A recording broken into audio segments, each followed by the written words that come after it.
Hi, it's Stephanie Mines here, wanting to talk to you about Chong Mai, the mother flow. It's come up so much lately in individual meetings and student meetings that I wanted to devote some more time to it. Such a precious transmission. So Chong Mai, the mother flow, also known as the Sea of Blood, was put into a self-care format by yours truly. I translated what I learned from my beloved teacher, Mary Eno Burmeister, my ancestor, my mentor, into a self-care application because I knew the vitality that was available for this flow, particularly for people who wanted to relieve themselves of residual fatigue, often the result of hypoadrenia, for instance, or burnout. Hypoadrenia being the product of being in utero with a mom who was highly stressed. Perhaps she had many other little ones to take care of and not enough support, or other stressors that depleted her. And she unintentionally, but organically began to use the adrenal supply of her baby. And in that way, she was able to sustain the pregnancy. So it was a blessing, a miracle of the birthing experience, but it does have residual effects. So that can all be transformed, that can all be alleviated through the use of Chong Mai, which is sometimes called the lifeblood of our essence that is transmitted to all our cells. The lifeblood of our essence transmitted to all our cells.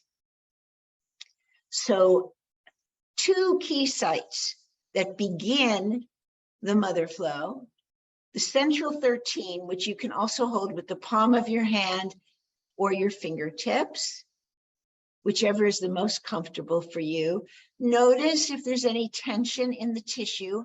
Whenever you touch a site, just be aware if there's tension in the tissue.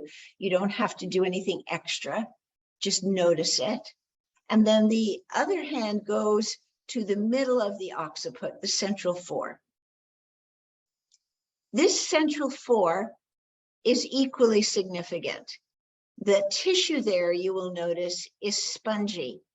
This is the entryway to the brainstem.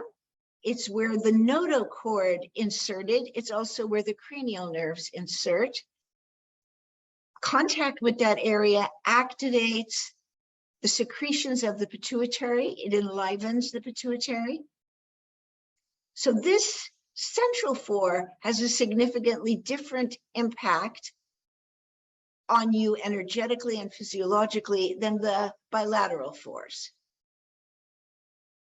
Bilateral 4s help to widen the occiput and are a awakening to the bladder meridian.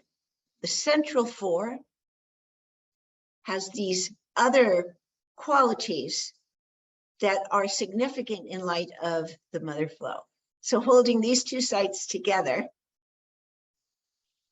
can ignite the entire flow. If you can't do anything else, you don't have time, or you're not inclined to do more, these two are sufficient. I can already feel really quite an astounding reverberation between these two sites. I've been practicing this for this video, so a lot of energy has already built up. I actually have a lot of warmth now moving through my cranium, demonstrating to me the validity of the cranial impact of the beginning of the mother flow. Once you have achieved this balance between these two sites, you can hold the high 19s. I'm elevating my elbows here to illustrate, but of course you want your elbows to be relaxed on your breasts, wherever they're comfortable. If you're doing this flow in bed and you're propped up with pillows, you could put pillows under your elbows to be even more comfortable.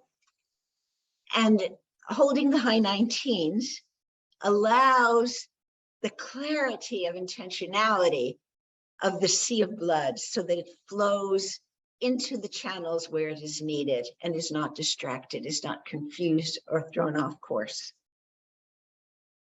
These high 19s are known to us as really good boundaries. Then there are several fingers that you can hold bilaterally. So some instruction says to hold the index finger and then the ring finger.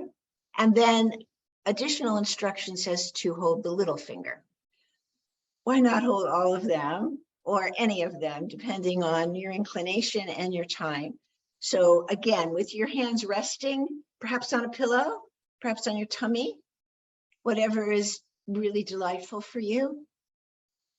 You're going to wrap the finger around it's going to be wrapped with the fingers of the opposite hand, resting in the palm of the opposite hand. So I'm going to do all three of the options: index, ring, waiting for the pulsation to rise into the palm of your hand, and little finger, and then doing the same on the opposite side. Index, ring. I'm enjoying this. And little finger. I can feel everything in my system really coming into a warm harmony. And then we close this flow. I'm going to move my screen so that you can see, by holding the pubic bone and the tailbone, pubic bone and coccyx. So this grounds the flow and connects it with other channels that will enhance the delivery of the circulatory power of the mother flow, bringing your essence to all of your cells. And you can also palm these areas, palm the pubis and the coccyx. Wonderful. I feel my pelvic floor softening. I feel my hips widening. And I feel my tummy really relaxing.